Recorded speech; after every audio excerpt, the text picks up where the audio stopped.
하나님, 너무나도 오랫동안 우리가 책 속에서 만나는 하나님, 또 우리의 하나님, 우리의 죄를 사시는 예수님, 하지만 나의 하나님, 나의 구세주, 아브라함과 이삭과 야곱의 하나님처럼 내 삶에 직접 개입하셔서 나를 구하시고 나를 용서하시고 나를 사랑하셨던 하나님, 내게 능력을 주시고 내가 도저히 상상도 할 수 없던 그런 삶으로 나를 이끌어 가시는 하나님, 바로 그 하나님을 우리가 마음속에서 매 순간 우리가 만나기를 원하며, 이제는 책이 아니라 우리의 실생활 속에, 우리의 깊은 심령 속에 그렇게 찾아와 주시옵소서. 오늘도 우리가 여호수아의 마지막 부분을 봅니다. 하나님, 그 속에서 자신은 평생 이끌었던 그 하나님을 전하는 여호수아의 마지막 고별 연설을 들어봅니다. 하나님, 이렇게 하나님이 우리 삶 속에 생생하게 살아계시고 예수 그리스도가 우리 안에 살아계셔서 우리를 통해서 그렇게 나타내시옵소서. 하나님, 오늘 사모하는 마음으로 공휴일인데도 여기 모였으니 하나님, 우리 가운데 그렇게 은혜로 임하여 주시옵소서. 예수님의 이름으로 기도드립니다.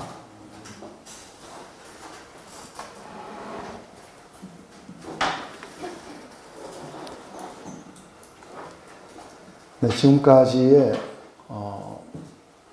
우리가 그걸 좀 보면은 이 여호수아서가 상당히 뭐랄까요, 하나의 예언적인 그런 어떤 것을 가지고 있다는 것이, 굉장히 커다란 전투는 아주 간략하게 언급하고, 그렇게 우리가 중요하지 않다고 생각했던 그런 것은 굉장히 길게 자주 언급되는 것을 이렇게 봅니다. 제일 먼저 우리 1장에서 하나님이 여호수아를 이렇게 세우십니다. 그때에 담대한 믿음을 가지기를 원하시고, 그리고 모든 것들이 하나님의 말씀에 의해서 움직여가기를 소망하면서 여호수아를 이렇게 세우자. 여호수아는 하나님의 말씀을 따르기 시작했고, 그리고 지도자로서 어떻게 이 백성들을 이끌어 가야 될지에 대해서 이제 장사꾼부터 이렇게 보내고, 그 장사꾼들은 가서 아주 좋은 긍정적인 리포트를 가지고 옵니다. 단순하게 라합을 만났지만 그래도 거기에서 하나님의 어떤 사인들을 이렇게 읽게 되고, 그러고서 긍정적인 리포트 끝에 이제 그 요단강을 이렇게 건너가기 시작합니다. 근데 건너갈 때에 그 법궤가 이렇게 들어가기 시작하자 물이 끊기고, 또 법궤가 그 중앙에 이렇게 서게 되고, 모든 백성들은 하나님이 하셨다는 걸 압니다. 그렇게 해서 길갈에다가 돌을 세우고, 그리고 그 섰던 강바닥에다가도 기념비를 세우게 되고, 그리고 나오자마자 이제 이들은 제일 먼저 할례부터 받고, 그리고 유월절을 지키고, 그리고 그 첫 열매를 먹습니다. 그러자 이제 만나가 그치게 되고, 이제 모든 것들은 다 끝났습니다. 강도 건넜고 이미 약속의 땅에 들어왔습니다. 하지만 여전히 전투가 놓여 있다는 걸 봅니다. 이 전투는 하나님의 말씀에 순종하는 전투였다는 걸 봅니다. 하지만 번민에 잡혀있던 이 여호수아, 이 전쟁을 어떻게 승리로 이끌 것인지. 그래서 지금까지 이 전쟁에는 모세가 지휘를 했는데, 이제 자기가 처음 지휘하는 이 전투입니다. 거기에서 하나님의 군대 대장이 와서, 그래서 큰 칼을 들고 앞길을 가로막으면서 지금부터 가는 너의 그런 모든 전투의 영역은 하나님의 전투니, 하나님이 너를 위해서 싸우실 것이니 너는 신을 벗고 종의 형태를 취해야 된다. 그래서 내 신을 벗어라. 이제 이렇게 되면서 6장에 정작 그 여리고를 이렇게 공격해 갈 때는 아주 심플합니다. 그냥 빙 돌고 오고 이렇게 해갖고 6일 동안 돌고 7일째는 7바퀴 돌고 마지막에 야 하니까 무너졌더라. 아주 굉장히 싱겁게 끝납니다. 한 번도 이런 전략이 이렇게 있어본 적도 없고, 그리고 이후로도 이런 전략을 사용하진 않아요. 그런데 여기에서 왜 이 전략을 사용했는가 했을 때, 바로 여호수아와 이 백성들이 아주 우스꽝스러워 보이고 별로 그렇게 현명해 보이지 않을더라도 하나님을 이렇게 순종하는 것, 그것을 갖다가 배우게 하기 위해서 아마 그렇게 하셨을 거라 봅니다. 또 한 가지는 이 뒤에 모든 탈취물들은 다 나눠 가지라 하고 다른 모든 전쟁에서는 다 그런데 여기서만큼은 금하세요. 탈취물을 가지지 말고 그것은 여호와의 곳간에 드려라. 거기에 어떤 커다란 의미가 있다든지 뭐 그런 건 아닙니다. 다만 하나님이 그렇게 말씀하셨으니까 그렇게 해라. 거기에 아간이 그것을 어기고 그리고 금원과 이런 옷들을 숨겼다가 이제 나중에 발각됩니다. 이게 바로 아이 전투의 실패의 원인이었다고 이게 지금 여호수아서는 그렇게 얘기합니다. 그래서 이들은 그냥 올라가서 보는 것으로 해봤을 때 한 2, 3천 명이면 이길 것이다 해갖고 갔는데 큰 대패를 하고 그리고 이제 사기는 땅에 떨어지고 그리고 이들은 두려움에 사로잡혀 있을 때 하나님 오셔서 왜 그 전투가 실패했는지 그 원인을 찾아보라. 그래서 결국은 이스라엘 안에 죄가 있기 때문에 하나님이 함께하지 못하셨다. 이게 예언자적 비전 속에서 나타나는 겁니다. 그러자 이제 그 색출을 했고 결국은 아간이 마지막으로 고백을 하고 그리고 아간과 그 모든 가족들이 전부 다 이렇게 돌에 매장을 됨으로써 이게 끝나고 이제 이스라엘 안에 죄는 사라지고 이제는 하나님이 함께 하셔서 아이 전투를 이기게 하십니다. 그래서 이런 모든 것들이 지금 하나님이 거기에서 생생하게 살아계셔서 어떻게 해서 이겼고 어떻게 해서 졌고 그리고 거기서 가장 중요한 게 무엇인가? 가장 중요한 것은 하나님의 말씀을 청종하고 따르는 것이다. 이게 이제 예언자적 비전 안에서 굉장히 중요한 메시지였습니다. 그러자 아이성을 이기고 나서 곧바로 에발산으로 가서 거기에다가 이렇게 큰 단을 쌓고 하나님께 제사를 드리고 그리고 그 위에다가 아주 큰 돌에다가 율법을 갖다가 전부 기록하고 그리고 전체 앞에서 낭독을 하게 됩니다. 에발산과 그리심산이 있는 세겜은 그 땅의 중앙부입니다. 가장 중심부에서 이제 하나님 말씀이 선포되고 거기에 가장 중요한 것은 에발산과 그리심산에서 선포된 것처럼 이 말씀에 따라서 축복과 저주가 달라질 것이다. 어떻게 순종하느냐에 따라서 축복을 그리고 불순종할 때 저주를 받게 될 것이다. 이게 이제 이들이 그 에발산에서 선포했던 겁니다. 그러고 나서 이제 돌아와서 이제 진작 큰 전투를 앞두고 갑자기 그렇게 기브온 사람들이 와서 속입니다. 근데 아이러니한 것은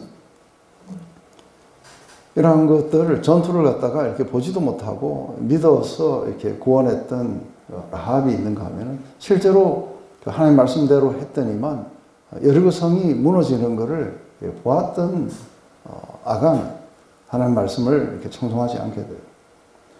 또 기브온 사람들은 소문만 들은데도 자신들을 통째로 넘겨주면서 서렌더를 하게 됩니다.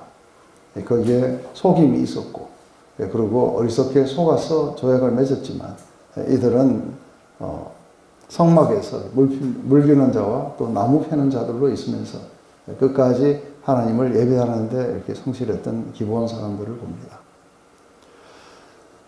이제 남방 전투가 벌어지고 이 사람들은 전부 다가 두려움에서 작전을 잘못 짭니다. 만약에 이 사람들이 두렵지 않고 있어서 이들이 성으로 공격해 올 것을 갖다가 기다렸다면 아마 가나안 정복은 몇십 년이 걸렸을 거라고 합니다. 그런데 이들이 어리석게도 연합군을 이끌고 밖으로 나옵니다. 그래서 골짜기에서 싸우면서 산지상 전투에서 이들이 이깁니다. 그래서 돌아가면서 이렇게 도망을 가는데 거기에 이제 우박이 내려오고 그 다음에 해가 머물고 달도 머물고 이런 어떤 하나님이 개입하신 흔적들로 인해 가지고 이들은 대피하게 되고 그리고 왕들은 이렇게 어느 굴로 도망을 가고 나머지 장단들은 그 이스라엘의 남부 지역의 전역에서 터졌어요. 여호수아의 그 군대의 칼날에 전부 죽게 됩니다. 마지막 나와서 이제 그 왕들을 전부 다 눕혀놓고 목을 발로 밟으라고 하면서 앞으로 우리를 대적하는 모든 사람들에게 하나님이 이와 같이 하실 것이다 하고 그들에게 인카리지를 합니다. 그래서 용기를 내고 하나님이 이렇게 하실 것이니 너희들은 담대하게 싸워야 된다. 이러면서 이제 비어있는 성들, 거기에 여자들하고 아이들밖에 없는 그 성들이 전부 다 이렇게 파괴되고 그리고 대성을 거두게 됩니다. 이렇게 하는데 이 이야기가 그렇게 이렇게 길지 않게 나옵니다. 그나마 그래도 여긴 조금 길게 나오는데 곧 이어서 이제 북방왕들이 연합군을 이끌고 그래서 그 하솔왕 야빈을 중심으로 해가지고 이게 전부 다 이렇게 뭉쳐가지고 이때는 아주 굉장히 많은 말과 마병과 그리고 어마어마한 숫자가 와서 덤비는데 그냥 손에 붙였으므로 이겼다 이렇게 나옵니다. 그래서 이미 순종하고 있는 이 사람들에게 이게 지금 말이나 마병이나 사람의 숫자는 아무 문제가 되지 않는다는 걸 알려주시기 위해서 승리하거든 말의 뒷발에 힘줄을 끊어라. 그래서 병거도 불살라버리고 그런 것들을 의지하지 말라. 그래서 이게 전부 다 끊어버리고 대성을 이루면서 마침내 모든 나라들을 점령하게 됩니다. 이제 31개의 왕을 갖다가 이렇게 모두 죽였고, 그리고 땅들의 1차적인 대부분의 그 성취는 이루어집니다. 그때에 여호수아를 불러서 아직도 부분적으로 점령해야 될 땅들이 많지만, 이것은 내가 다 쫓아내 줄 테니, 지금 이미 다 쫓겼다고 생각하고, 그리고 땅을 나눠라. 이때 제일 먼저, 적극적으로 그 땅을 차지하겠다고 나타난 지파는 유다 지파였고, 그 중에서도 갈렙이 적극적으로 이렇게 나서게 됩니다. 갈렙은 45년 전에 바로 장탐꾼으로서 그 땅을 한번 탐지했던 적이 있습니다. 그리고 그때의 포지티브한 그 보고를 통해 가지고 하나님이 모세를 통해서 그 땅을 갈렙에게 줄 것이다. 그것을 기억하고 있어요. 그래서 45년 전에 그때 내게 하신 말씀대로 이 산지를 내게 주소서. 그렇게 하고 선택했던 그 땅은 사실 굉장히 점령하기 어려운 안악자손들이 있고 철병거가 있고, 그래서 우리가 보기에 우리는 그 사람들 앞에서 메뚜기 같더라 했던 그 철병거와 안악자손들이 있는 그 땅을 달라고 요구합니다. 그리고 결국은 믿음으로 그것을 쳐서 이기는 이야기가 유다 지파에서 특별히 이렇게 불거져 나온 것은 바로 이 갈렙의 믿음에 대해서 아마 후세 사람들에게 이렇게 전하고 싶었을 거랍니다. 하나님이 말씀하신 것은 다 이루어진다. 이제 그 다음으로 아주 적극적으로 나섰던 그 지파가 요셉 지파입니다. 므낫세와 에브라임. 그래서 므낫세는 이미 많은 땅을 요단 동편에 이렇게 받았지만 요단 서편에서도 굉장히 많은 땅을 받습니다. 그리고 그 밑에 동생이었던 에브라임도 바로 유다 지파와의 사이에 큰 땅을 이렇게 소유하게 됩니다. 그래서 요셉 지파는 우리가 나중에 땅의 넓이로 보면 어마어마한 그 넓이를 이렇게 받습니다. 그런데도 불구하고 우리가 에브라임이 그 므낫세보다 훨씬 더 나중에 강성해져서 그래서 북이스라엘을 대표하는 이렇게 지파가 되기도 하고 그렇습니다. 하지만 아직도 7개 지파가 머뭇거리고 있습니다. 이들은 어느 땅을 차지해야 될지, 그리고 땅에 대한 적극성을 보이지 않자 여호수아가 이들을 그렇게 재촉하고, 그리고 사람들을 보내가지고 땅을 조사하고 7개로 나눠가지고 제비를 뽑아서 결국은 이렇게 마치게 됩니다.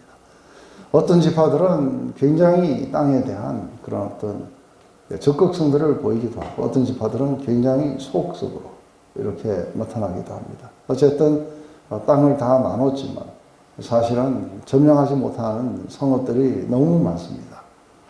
그래서 예루살렘도 에브라임 산지도 다 이렇게 점령되지 못합니다. 이게 나중에 이제 우리가 사사기에서 보면은 각 지파 간에 이게 연락이 끊어져요. 점령하지 못하고 중간에 이 가나안 족속들이 삶으로써 이게 전쟁할 때 서로 협력하는 게 굉장히 어려워져 갖고 기껏해야 두세 지파가 모여가지고 적들을 대항하기도 하고 이런 일들이 나중에 이제 벌어지게 됩니다. 뿐만 아니라 에브라임 산지에는 이 사람들을 전부 다 몰아내지 못해서 이 에프라임 산지에 거기에도 굉장히 우상 숭배가 이렇게 성행하게 되고 이런 어떤 결과들을 얻습니다. 결국은 다 이렇게 점령하지 못했던 그 땅들, 이것은 이들의 그 믿음의 부족이 아니라 다 점령되기 전에 하나님이 일부러 나누라고 하신 거죠. 그래서 이제는 각 지파가, 이제는 나라 전체가 아니라 각 지파가 그렇게 하나님의 그 역사를 갖다가 경험하고 믿음을 키워나가야 되고, 그리고 이렇게 남겨두심을 이들을 갖다가 시험하시고 이들의 믿음을 이렇게 훈련시키시는 그런 장소로 이게 남아있다고 그렇게 이야기를 합니다. 이제 땅의 분배도 다 끝나고, 그리고 이제 마지막 2개가 남았는데 그 중에 하나가 이제 도피성을 어디에다 정할 것인가.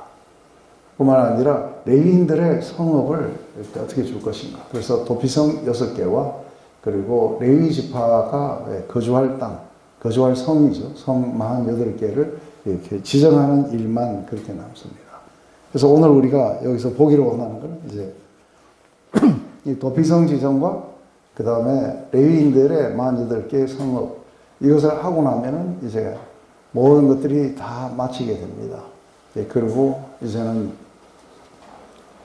여호수아가 이제 요단 동쪽에 있었던 2지파 반, 갓과 므낫세와 그 므낫세 반 지파와 그리고 루벤 지파, 이제 이들은 7년 동안 집을 떠나와서 전투에 참여했고 전투가 끝났기 때문에 이제는 돌아가라고 이야기하는 그 에피소드. 그래서 이 동쪽 지파가 돌아가는 에피소드와 마지막 여호수아의 고별 연설, 그리고 언약의 갱신, 그리고 죽음으로 이 모든 것들이 끝나게 될 겁니다. 이게 이제 여호수아서는 24장까지 있지만 내용들이 그렇게 많지는 않습니다. 그래서 아주 심플하게 그렇게 끝날 수 있을 거라고 합니다. 도피성에 관한 이야기들은 우리가 많이 나옵니다. 그래서 이 도피성은 아무나 가는 게 아니라 이렇게 부지 중에 그 고의성이 없는 살인자들, 그래서 오늘날 우리로 치면 과실치상이에요, 그죠? 치사, 과실치사. 우리는 과실치사라도 아마 이렇게 형을 살 거예요, 그죠? 이런 경우에는 아마 집행유예가 거의 없을 거라고 이렇게 보는데, 어쨌든 사람을 죽였기 때문에 그렇습니다. 근데 이 사람들이 아무런 그 고의가 없기 때문에 하나님은 그 안에 이렇게 고의성을 가졌냐 안 가졌냐를 상당히 이렇게 중요하게 생각해서 이거를 정말 말이 좀 이상해요. innocent murderer, 무죄 살인자. 이게 뭐 좀 말이 이상해요, 그죠? 이 사람들을 위한 그곳입니다. 근데 여기에서 굉장히 이렇게 중요한 것은 왜 이렇게 무죄한 자의 피를 흘리는 것을 굉장히 하나님은 힘들어 하실까? 그래서 우리가 이제 그것을 갖다가 우리가 한번 우리가 보도록 이렇게 하십니다. 제일 먼저 이제 살인자가 반드시 이렇게 처벌돼야 되는 그 이유를 이렇게 말합니다. 그것은 하나님이 형상을 따라 사람을 지으셨기 때문이다. 그래서 이거는 어디에 나오게 되느냐면은 우리 노아와의 언약의 가운데 이렇게 나오게 됩니다. 무릇 사람의 피를 흘리면은 사람이 그 피를 흘릴 것이니 이는 하나님이 자기 형상대로 사람을 지었었습니다. 그래서 사람을 갖다가 이렇게 죽이지 못하게 되는 그 이유가 여기에 있습니다. 모든 생명체들이 다 소중하겠지만 인간의 생명체는 특별히 더 소중하고 다른 생명과 인간의 생명을 구분할 수 있는 것은 인간을 갖다가 하나님의 형상대로 지으셨기 때문이라고 이렇게 나옵니다. 그래서 사실은 이게 무슨 의미인가 했을 때 하나님의 형상이 담긴 그 생명을 이렇게 죽이게 될 때, 그때에 사실은 다른 우리가 우리는 잘 그렇게 생각을 이렇게 잘 못하게 되는데, 예를 들어서 내가 이렇게 자매님에게 좀 안 좋은 이야기를 했다. 그래서 뭐 째려봤건 뭘 어쨌건 했다 이러면은 이거는 전적으로 이렇게 자매님에게 내가 돈을 빚을 졌다. 그런데 못 갚았다. 이러면은 자매님에게 뭔가 죄를 지은 거예요. 그런데 어떤 죄는 하나님께 다이렉트로 죄를 짓는 게 있어요. 그게 바로 무죄한 자의 피를 흘린 거예요. 그래서 이것은 하나님을 이렇게 상하지 않고 무죄한 자의 피를 흘릴 수는 없다. 그래서 이건 하나님께 죄를 짓는 것이고 하나님을 이렇게 범하는 것이라고 그렇게 보고 있는 거예요. 그래서 그런 것 가운데 어떤 것이 있을 수 있냐면 인간에게는 별로 죄가 아닌데 하나님께만 다이렉트로 죄가 되는 게 있어요. 그게 뭐냐면 우리가 다른 신을 섬긴다든지 아니면 또 하나님의 이렇게 형상을 만들어갖고 집에다 놔둔다든지 아니면 하나님의 이름을 망령되이 그런다든지 아니면 안식일을 범한다든지 이러한 것들은 하나님께 다이렉트로 죄를 짓는 것들. 근데 우리가 뭐 부모님을 공경하지 않았다 그러면 부모님에게 죄를 짓는 건데 이런 부분들이 이렇게 법안에 이렇게 들어와서 간접적으로는 이렇게 하나님께 죄를 짓는 것이다. 근데 이 중에서도 이제 이 부분을 노아의 언약 속에 굉장히 아주 강하게 이게 집어넣은 부분들이 있어요. 그래서 노아의 언약은 이렇게 홍수로 모든 세상을 이렇게 파멸시키시고 그러고 나서 이렇게 뭘 지는 거예요? 지금 이제 다시는 이렇게 내가 물로 사람을 이렇게 심판하지 않겠다. 그래서 하나님이 만드신 그 세상을 이제는 보존하시겠다 하는 그 언약이 노아의 언약이고 그 표시로 무지개를 주신 거예요. 근데 지금 이제 이 문제가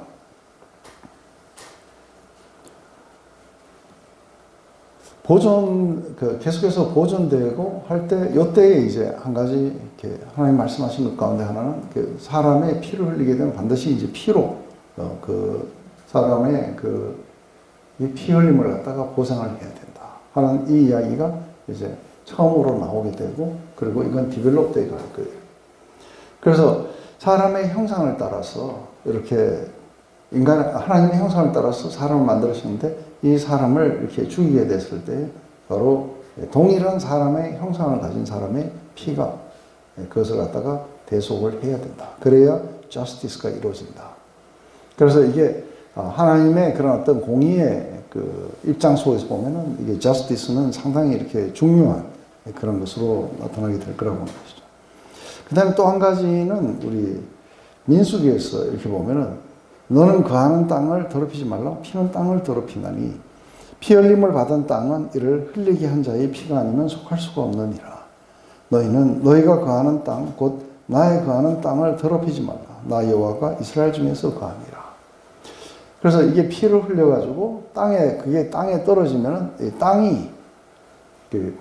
땅도 하여간 의인화를 이렇게 하는 것 같아요. 그래서 이게 제일 첫 번째 일어나는 것은 가인이 아벨을 죽여갖고 피를 땅에 흘렸는데 그 아우의 피가 이게 땅에서부터 나에게 호소한다. 그래서 이 죄가 이게 땅이 이렇게 더럽혀지는 것으로 이렇게 이야기를 하고 있어요. 그래서 그 아우의 죄가 아우의 피가 이렇게 호소를 한다. 그래서 정의를 요구하고 있기 때문에 뭔가 이렇게 그 피에 대한 어떤 보복들이 그렇게 일어나야 되는 거죠. 그래서 이게 무죄한 자의 이 피에 대한 이러한 부분들이 이제 굉장히 중요한 것들인데 나중에 이제 보면은 이것은 하나님이 왜 인간이 되셔야 됐고 그리고 오셔서 왜 하나님의 형상을 지니시고 우리를 대신해서 이렇게 죽으셨는지 그래서 인간으로서 하나님의 형상 하나님이 인간이 되셔서 우리의 죄를 이렇게 근데 이제 여기서 보면은 우리가 한 가지 하나님이 우리에게 이렇게 주신 그 원리가 뭐냐면 피에는 피로 해야 된다. 그래서 생명에는 생명이고 그리고 피에는 꼭 피로 된다. 인간은 꼭 이제 그런 거예요, 그죠? 그래서 이걸 보면은 사형 제도에 대해서는 여러분들이 어떻게 생각하시는지 하고 이렇게 해보면은 하나님이 사형제도를 갖다가 이게 지금 이렇게 인정을 하세요. 그죠? 그래서 사람을 죽였기 때문에 반드시 이렇게 그 사람의 피를 그렇게 해야 된다. 근데 사람을 죽이고도 우리는 그냥 정신형을 살리기도 하고 이렇지 피를 흘렸다고 꼭 이렇게 피를 갖다가 흘려야 된다. 이렇게 하진 않는다고 봐요. 그렇지만 하나님의 법 속에서는 이 사람은 이렇게 그 죽음을 맞이하고 피를 흘려야만이 정의가 이루어진다고 그렇게 이야기하는 거죠. 근데 이게 이제 한 가지 그 한 부분은 뭐냐면 신약에서는 뭐라고 할까 했을 때 신약에서는 정확하게 그 피를 흘려야 된다고 이렇게 보지는 않지만 어쨌든 예수님은 피를 흘리셔야 돼요. 그래야 정의가 이렇게 이루어지게 된다고 이렇게 말씀하시는 거죠. 그런데 일반적으로 사도 바울은 정부를 어떻게 봤느냐 했을 때 정부를 하나님의 도구로 봐요. 그래서 우리 로마서에서 이렇게 이야기해요. 이 그라고 하는 거는 이게 정부예요. 정부는 하나님의 사자가 되어 내게 선을 이루는 자니라. 그러나 내가 악을 행하거든 두려워하라. 그가 공연히 칼을 가지지 아니하였으니 곧 하나님의 사자가 되어 악을 행하는 자에게 진노하심을 위하여 보응하는 자들이니라. 그래서 이 정부가 공연히 칼을 가지지 않았다. 그래서 하나님은 이 정부를 통해 가지고 그렇게 처벌도 하시고 이렇게 하시겠다고 그렇게 말씀하시는 거예요. 이게 바울의 견해예요. 그런데 이거는 이제 하나님이 직접 그 사람들의 이렇게 죄를 이렇게 다스려 가시는 방법인데, 근데 이제 우리에게는 두 가지가 굉장히 중요하게 이렇게 다가와요. 하나는 뭐예요? 하나는 먼저 우리는 절대적으로 개인적인 보복을 하지 말라고 이렇게 금하고 있어요. 그것은 하나님이 처리를 하셔야 되는 문제니까. 너희들을 핍박하고 너희들에게 그렇게 죄를 지는 자들을 향해서 돌아서서 축복하고 그리고 그들을 위해서 기도하라. 그러면은 그것은 하나님이 이제 처리를 해 주실 것이다 하는 게 이렇게 로마서의 이야기예요. 그래서 우리에게는 절대 개인적인 보복을 하지 말게 하고 하나님이 하시는 그저 정부를 통해 가지고 그렇게 하시는 것은 그렇게 하실 것이다. 하지만 개인적으로는 그들을 용서하고 어떻게 축복해야 되는지에 대해서 이야기를 하고 있어요. 또 한 가지는 우리가 지었던 그런 모든 죄들은 이런 정부에 의해서 이렇게 처벌된다든지 하는 이러한 부분들에서 우리를 구해주시진 않지만 하나님께 다이렉트로 이렇게 지었던 그 죄에 대해서는 피 흘림이 꼭 일어나야 됐고, 그래서 우리를 대신해서 예수님이 피를 흘리심으로 말미암아 우리가 풀리하게 됐다 하는 이리로 이제 이야기가 이렇게 진행이 돼요. 근데 오늘 도피성은 부지 중에 이렇게 갑자기 부지중이라는 건 이런 거죠. 갑자기 이렇게 하고 도끼를 팬다고 탁 들었는데 도끼 날이 그냥 날아가가지고 저쪽에 앉아있던 어떤 사람 맞았고 죽었다. 그러면 전혀 그 사람이 거기 있는지도 몰랐고 죽일 의사도 없었고 아무것도 없었는데 이게 날아가서 죽였는 이런 사람들을 이제 무죄한 innocent murderer라고 합니다. 아주 무죄한 살인자들이다. 이 사람들을 죽이게 되면은 이렇게 무죄한 자의 피가 또 흘려져요. 그래서 이 사람들을 보복하는 데서부터 보호하기 위해서 도피성을 요단 서쪽에 3개, 요단 동쪽에 3개 이렇게 마련을 했던 거죠. 근데 이게 이제 나중에 되면은 이 도피성 제도가 우리 신약에서도 있었던 거 아시죠? 도피성.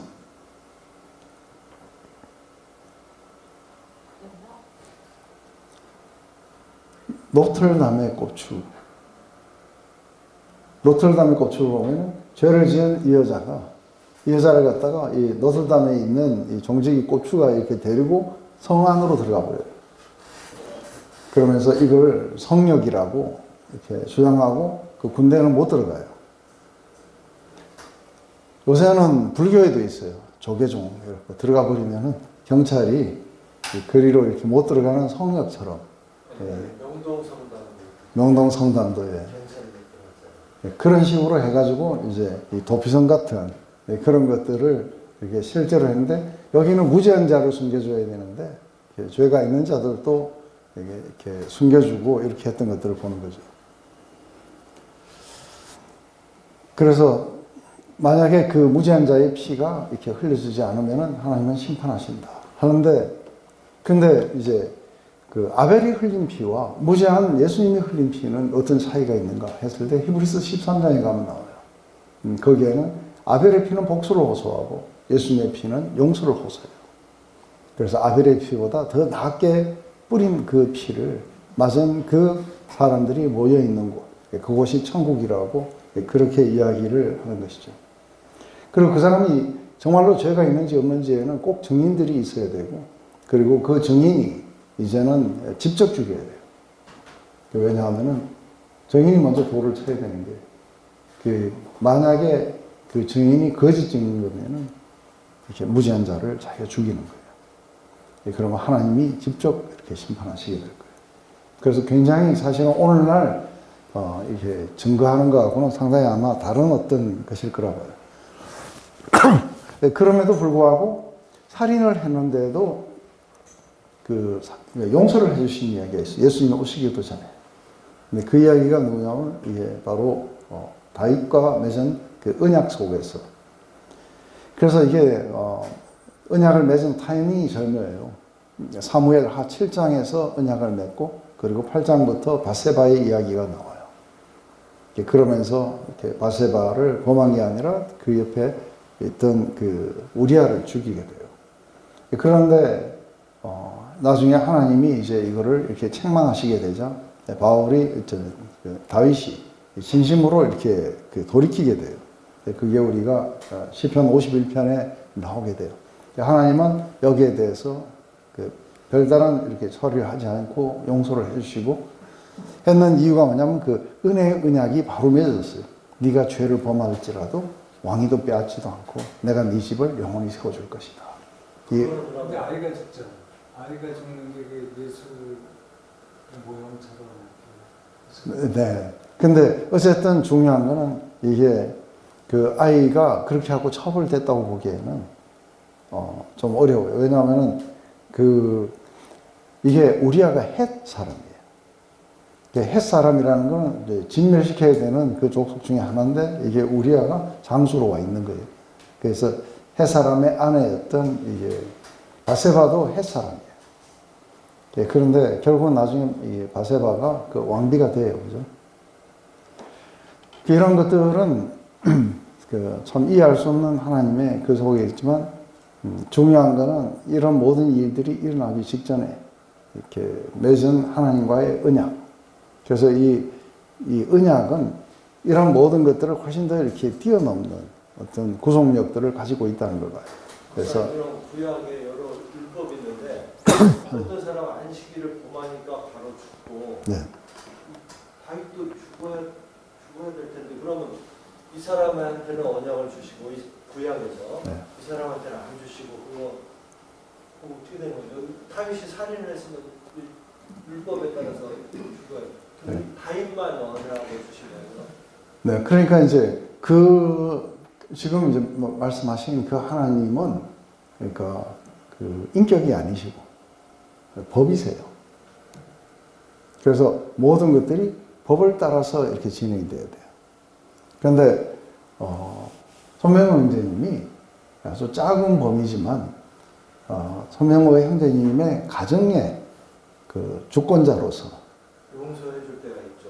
용서도 해주고 그리고 또 누구는 잘못해도 봐주고 누구는 잘못하면 심하게 하고. 그럼 구약의 십계명도 그런 거네요. 네, 그러니까 중요한 것은 하나님이 그러니까 우리가 굉장히 중요한 개념은 우리가 법의 개념이 아니고 하나님과 어떤 관계를 맺느냐가 굉장히 중요하다는 걸 보여주는 거예요. 근데 하나님이 말씀하신 것들을 그것을 갖다가 이렇게 믿었어요. 그래서 이 언약이라는 것은 약속이에요. 약속한 것을 믿은 사람들에게는 그 약속대로 하세요. 그런데 약속을 안 한 사람들은 안 한 사람들대로 정의로 다스리시겠죠. 그런데 약속한 사람들에게는 약속을 따라서 이게 하시게 돼요. 그러면 신약에서도 전도할 때도 성경 구절 들이대면서 이렇게 벌 받을 거다라고 하는 이 법으로 들이대는 것이 있겠네요. 전도할 때도 지옥 간다, 너 이렇게 했으니까 벌 받고, 그 방금 형제님 얘기하신 대로 그건 전도가 아니라 겁주는 거죠. 아이가 죽은 것도 네. 일기서 죽은 거다 하고 법으로 지금 말씀하신 거네요. 당분간 전도하지 마세요. 그리고 네가 좀 아프면 뭐 벌 받은 거다. 네. 그것도 아닌 거예요. 그러니까 성경이 굉장히 좀그 이국적이고 복선이 있는데 네. 예를 들어서 율법을 법으로 받으면은 그냥 죽는 거고 그 속에서 은혜를 붙잡고서 하는 사람들은 이렇게 그렇죠. 은혜 속에서 지금 이제 그러니까 언약이 이렇게 했을 때 제일 중요한 언약은 그 창조의 언약이에요.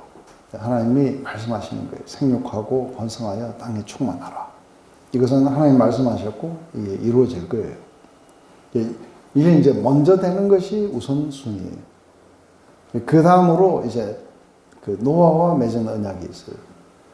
그래서 이 언약은 다시는 내가 멸하지 않고 지구를 보존하고 사람들을 이렇게 심판보다는 구원적으로 갈 것이다. 이래 가지고 아브라함을 부르신 거예요. 그래서 아브라함과 맺은 언약에는 그 반대 조항이 없어요. 내가 너를 축복하고 번성하고 크게 만들 것이다. 이거밖에 없어요. 이때부터 이게 은혜의 조약, 이렇게 그것이 이제 하나님 혼자 약속하신 거예요. 그것을 갖다가 이제 우리가 믿느냐 안 믿느냐만 나온 거예요. 그래서 그걸 믿으면은 그 축복이 이루어지는 거고. 그래서 아브라함은 여기에 만약에 이렇게 되면 이렇게 될 거라는 그 조약이 없어요. 그런데 신의 산 언약은 달라요. 신의 산 언약은 너희가 이걸 지키게 되면은 내 축복 가운데 올 거고 그렇지 않으면 저주로 받을 것이다는 이게 신의 산 언약의 약속. 이거는 우리 굉장히 좀 무시무시한 거죠. 그런데 그 신의 산 언약 속에서도 살던 사람들 가운데서도 다윗과 개인적으로는 다른 언약을 맺었어요. 죄를 범하더라도 처벌하지 않고 네 집을 갖다가 영원히 내가 세워줄 것이다. 이것은 신의 산 언약의 구애를 받지 않게 돼요. 그죠? 그리고 마지막 새 언약을 맺겠다 했을 때 그 새 언약은 내가 내 영을 주고 그리고 새로운 마음을 주고 즐겁게 나를 따라오겠다. 그래서 이거는 신의 산 언약과 다른 언약이라는 거예요.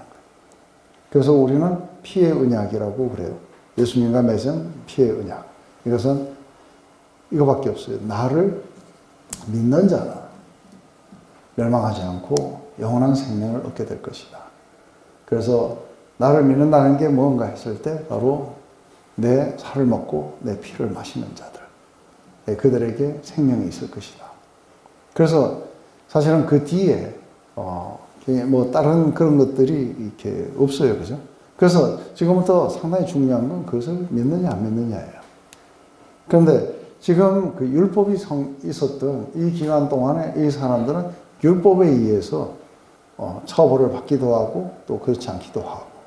그런데 이런 것들을 왜 이렇게 사람들은 이게 이제 세대주의자들은 사람들을 그때마다 다르게 이렇게 하셨다. 그렇게 이야기를 이렇게 하게 되는데 실제로 우리가 그 모세, 여수와 그 다음에 이 뒤로 가면은 법대로 잘 안 해요. 거기에서 굉장히 중요한 건 뭐냐면 하나님이 말씀하신 것들을 이들이 믿었느냐 안 믿었느냐를 가지고 굉장히 다르게 대하세요. 그래서 결국은 우리가 갈라디아서에서 바울이 이야기한 것은 모든 세대들에게 하나님은 믿음을 요구하신다는 거예요. 이게 왜 그렇게 중요하느냐 하면은 첫 인간의 그런 어떤 죄악이 하나님의 말씀을 믿지 않았던 거죠. 그래서 타락이 오게 되고 그리고 사람들은 자기 소견을 가지게 돼요. 그런데 우리가 하나님이 말씀하시는 걸 믿는다는 것은 타락을 거꾸로 이렇게 가는 이게 구속이에요. 그러니까 다 법대로 안 되는 거죠. 예를 들어서 제가 말씀드린 게 이제 굳이 전도하는 것뿐만 아니라 제 가정 문제 때문에 뭐 아버지 앞에 어머니 앞에 상담쌤이나 뭐 치유병원에 가면 너네 가정 너가 이런 것 때문에 지금 이렇게 됐고 자녀가 이렇게 됐고 너가 이렇게 됐기 때문에 이렇게 됐고 이게 이거 다 그게 어떻게 보면 법으로 재단하고 많은 설교들이 네. 그렇게 되는 거잖아요. 근데 그게 그렇게 안 될 수도 있는 거잖아요. 안 될 수 있는 게 아니라 그렇게 된다고 이야기를 이렇게 하는 자체가 그러니까 자기들 나름대로의 주술적 신앙이죠. 주술적으로 자기가 그걸 해석한 거죠. 그래서 뭐 그렇지 않은 경우들은 설명이 안 되는 거죠. 잘못했는데 떡 하나 더 받은 케이스는 이제는 설명이 안 되는 거죠. 그런 경우도 있더라고요. 잘못했는데 네. 자녀는 또 잘 되고. 그거하고 이제 별로 상관이 없다는 것들을 우리가 이렇게 보게 되는 것이죠. 그래서 중요한 거는 우리에게는 이 땅에서 하나님이 뭐 요렇게 하면 요렇게 하시고 저렇게 하면 저렇게 하시고 그런 하나님은 아니시겠죠. 그죠? 그렇지만 우리에게 오히려 잘 달리는 말이 채찍을 때리시겠다고 말씀하세요. 그래서 우리에게 이런 어떤 믿음의 훈련장으로 지금 이렇게 세우시는 거죠. 지금 이 사람들도 이렇게 마찬가지라 봐요. 이 사람들도 지금 믿음의 훈련장으로서 이렇게 가시처럼 이렇게 그 땅에 있는 거민들을 남겨두신 거예요. 이것은 이들이 힘이 없어서 다 못 몰아냈다. 했던 그런 어떤 의미들보다는 나중에 힘이 생겨도 안 몰아내요. 그래서 전부 다 이 사람들은 뭐 하느냐면 이렇게 자기들을 이렇게 모욕하는 노예처럼 이렇게 삼기도 하고 그래요. 근데 이것은 하나님이 일부러 남겨두셨다고 하는 거죠. 그래서 우리 사사기에서 보면은 이 이야기들이 쭉 나옵니다. 그래서 왜 이걸 남겨두셨는가 하면 이들을 테스트하고 이들의 믿음을 갖다가 훈련시키고 하는 그런 장소로 이게 남겨두신 거죠. 그래서 우리도 예수님을 믿고 나면 삶이 완전하진 않아요. 그 안에 많은 부분들이 정복되지 않은 채 있어요. 그런데 이 많은 부분들이 어떻게 정복되어야 가느냐 했을 때 하나님의 말씀을 청종하면서 우리가 정복되어야 되기 때문에 우리가 노력해서 정복하는 게 아니고 성령께서 우리에게 이끄시는 대로 우리가 정복이 되어 가야 되기 때문에 성령 안에 사는 삶이다. 그래서 여기에는 성령 안에 사는 삶은 성령께서 오셔서 우리에게 새 마음을 주셔서 즐겁게 따라가도록 만들어 주시는 거예요. 하나님의 은혜를 계시하시고 그것을 따라서 즐겁게 우리도 따라가게 될 거다. 근데 우리가 그것을 거역하고 우리가 다른 쪽으로 간다든지 아니면 우리 스스로가 이루려고 한다든지 이랬을 때 하나님에게는 사실은 그게 죄가 돼요. 그래서 우리가 볼 때는 뭐 열심히 우리가 도덕적으로 잘 살려고 노력했는 게 하나님에게는 죄가 돼요. 왜냐하면 그게 되도 않는 거였고 그리고 될 수도 없는 거예요. 그러니까 그런 능력도 없는 사람들이 이제 그렇게 하려고 하는 그런 것들이 아니라 우리는 하나님을 트러스트하는 속에서 하나님을 의존하고 하나님에게 우리가 스윗하게 이렇게 순종해 가면서 이것들이 정복이 돼야 돼요. 이게 이제 지금 마지막 남겨놓은 이 땅들이 어떻게 정복돼야 되는지, 어떻게 그것들이 우리를 삼키기도 하고 우리가 승리하기도 하고.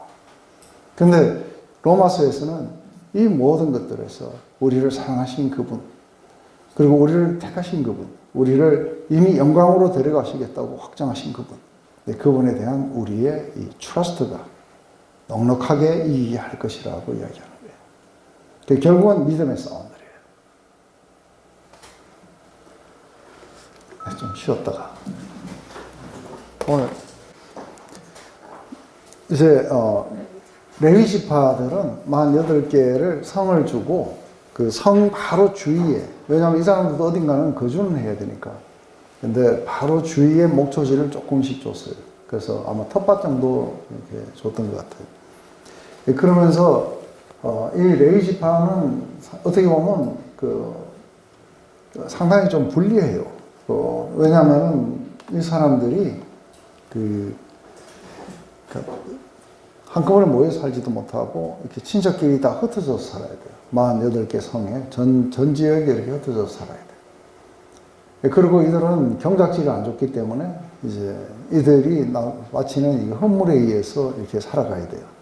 그렇지만 이 사람들은 이제 법을 연구하고 그리고 율법을 이렇게 가르치고 아마 그런 역할들을 사소한 그런 어떤 재판이나 이런 것이나 아니면은 또 어떤 문둥병 같은 거, 이런 거 걸렸을 때 이런 것도 이제 봐줘야 되고, 정암, 부정암이라든지 이런 모든 것들을 판단을 해줘야 되는 어떤 제사장의 그런 위치에 있긴 있는데, 문제는 뭐냐 하면은, 문제는 우리가 희생 제사를 드린다든지 헌물을 가져온다든지 이것을 각 지역에서 못하도록 되어 있어요.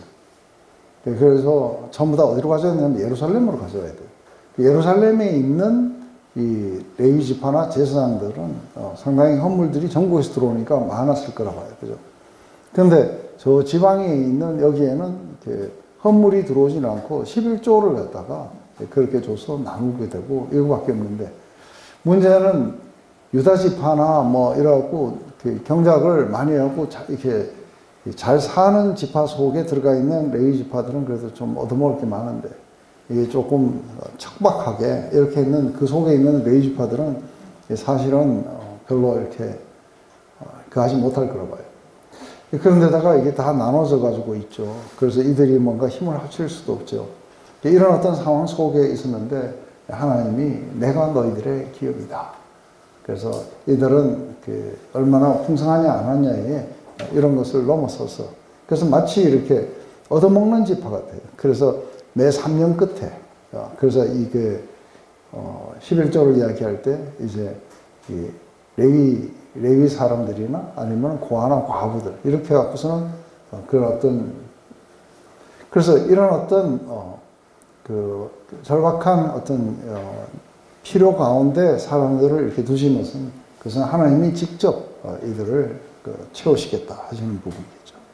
그런데 사실은 우리 이제 사사기를 보면은 이렇게 이들에게 채워주지 않아요. 그래서 이들이 살 길을 찾아서 이리 뛰고 저리 뛰고 하는 이야기들이 막 나와요.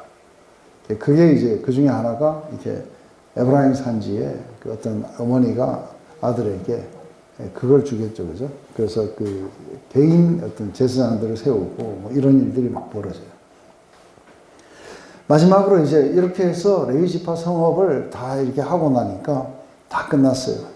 여호와께서 이스라엘의 조상들에게 맹세하사 주리라 하신 온 땅을 이와 같이 이스라엘에게 다 주셨으므로 그들이 그것을 차지하여 거기에 거주하였더니 여호와께서 그들의 주위에 안식을 주셨을 때 그 조상들에게 맹세하신 대로 하셨으며, 또 그들의 모든 원수들에게 그들과 맞선 자가 하나도 없었으니 이는 여호와께서 그들 모든 원수들을 그들의 손에 넘겨주셨습니다.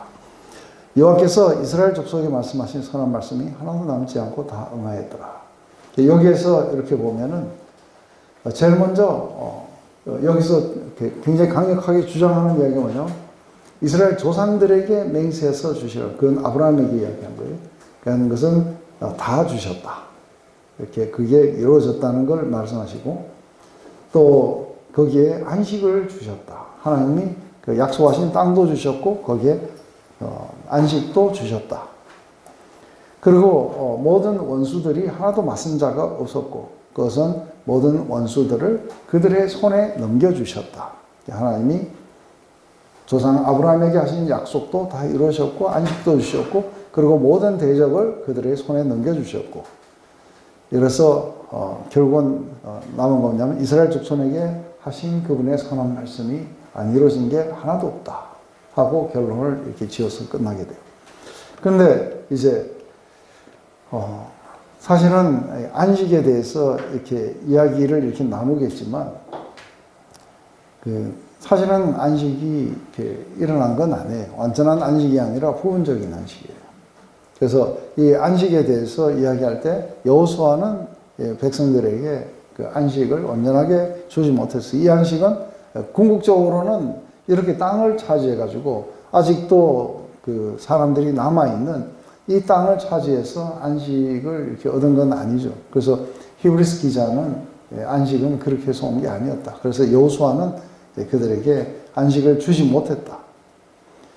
이렇게 이야기를 하면서 이제 이야기합니다. 히브리서에서 보면 하나님께서 누구에게 안식에 들어가지 못하리라고 맹세하셨습니까? 순종하지 않은 사람들에게 하신 것이 아닙니까? 결국은 그 속에 들어갈 수 있었던 것은 믿지 않았기 때문인 것을 우리가 압니다. 이것은 가데사 바네아에서 이제 왜 그 약속의 땅에 들어가지 못했는가 하는 이야기를 하면서 약속의 땅에 들어가는 걸 안식이라고 이야기를 했어요.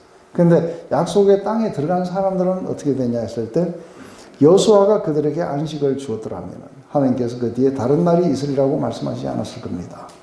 그러니 하나님의 백성에게는 안식하는 일이 남아 있습니다.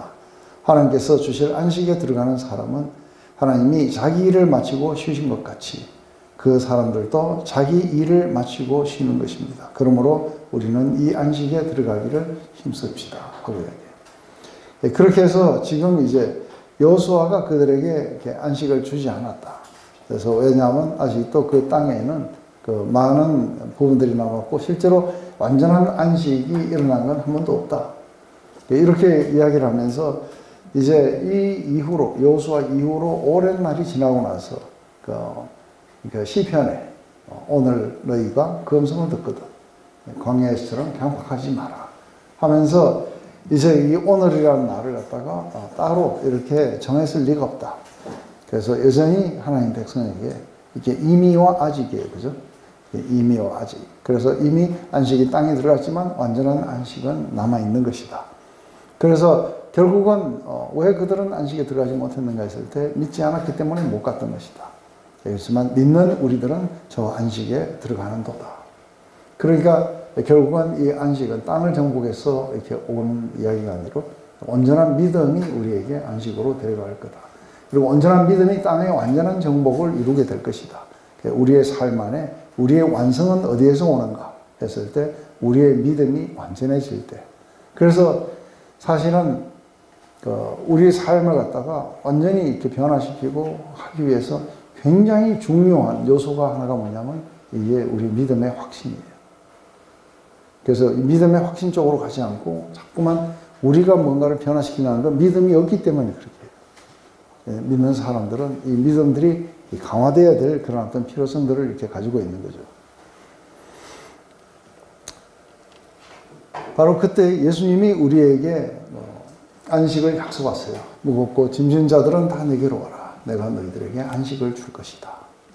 그래서 우리의 모든 짐들, 안식하지 못하게 하는 모든 짐들을 예수님께 내려놓고 예수님이 행하신 그 일들 그리고 예수님과의 관계 안에서 우리가 안식을 누리고 쉼을 누리려 하고 그렇게 초청을 해주시는 거죠.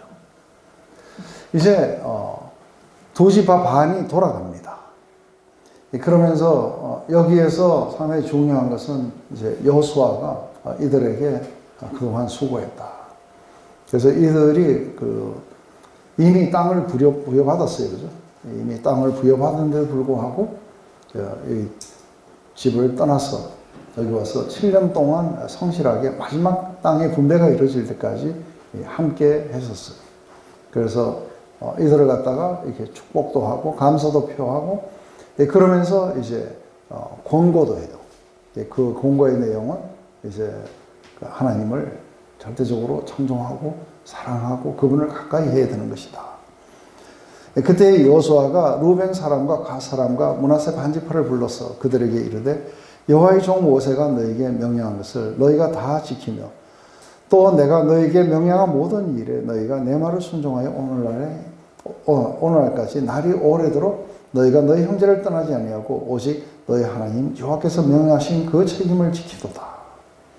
이제 너희의 하나님 여호와께서 이미 말씀하신 대로 너희 형제에게 안식을 주셨으니 그런즉 이제 너희는 여호와의 종 모세가 요단 저쪽에서 너희에게 준 소유지로 가서 너희 장막으로 돌아가되 오직 여호와의 종 모세가 너희에게 명령한 명령과 율법을 반드시 행하여 너희의 하나님의 여호와를 사랑하고 그의 모든 길로 행하며 그의 계명을 지켜 그에게 친근히 하고 너희의 마음을 다하며 성품을 다하여 그를 섬길지니라 하고 여호수아가 그들을 축복하고 보내며 그들이 자기 장막으로 갔더라.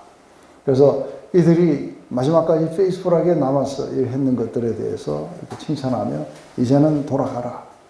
돌아가는데 이게 돌아가서 거기에서 너희들이 해야 될 것이 있다.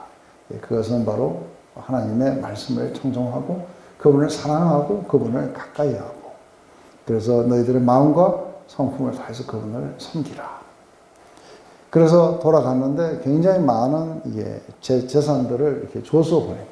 탈취물들을 전부 다 줘서 이들은 그 탈취물들을 가지고 지금 돌아가고 있는 걸 봅니다.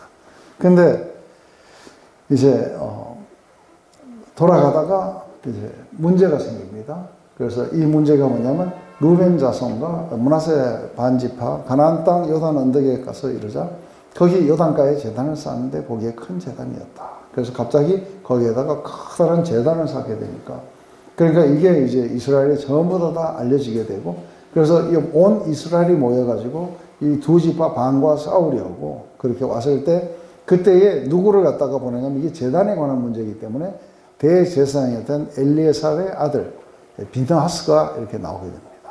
그래서 비느하스가 천부장들을 데리고 이제 지금 요단 강가에 이렇게 도착합니다.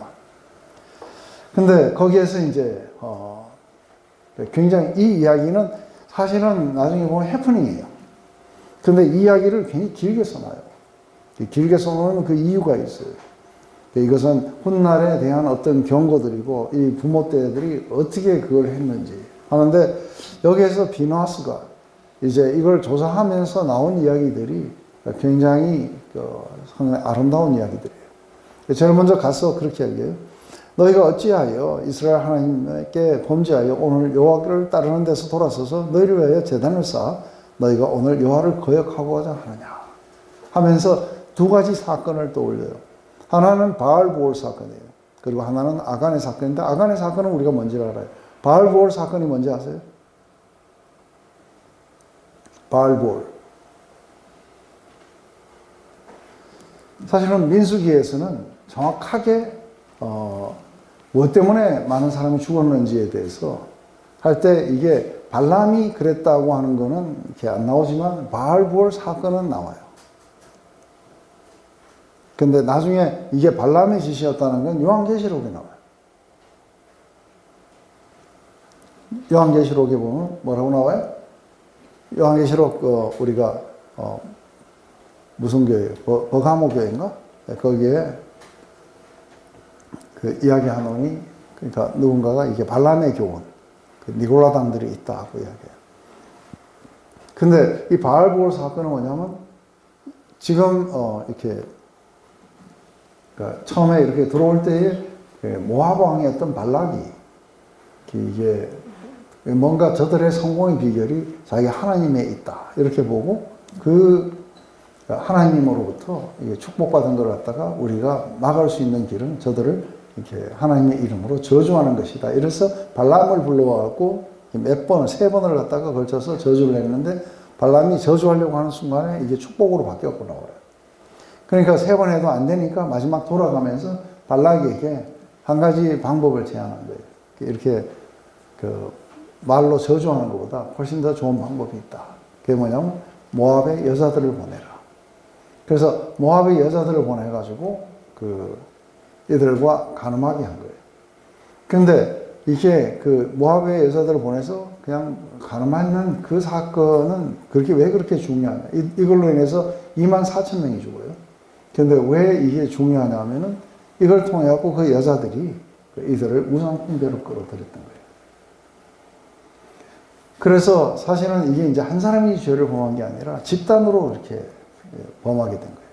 이때에 이거를 갖다가 중단시킨 게 누구냐면 비느하스예요. 그래서 시몬 지파의 한 사람이 모압 여자를 데리고 텐트에 들어가요.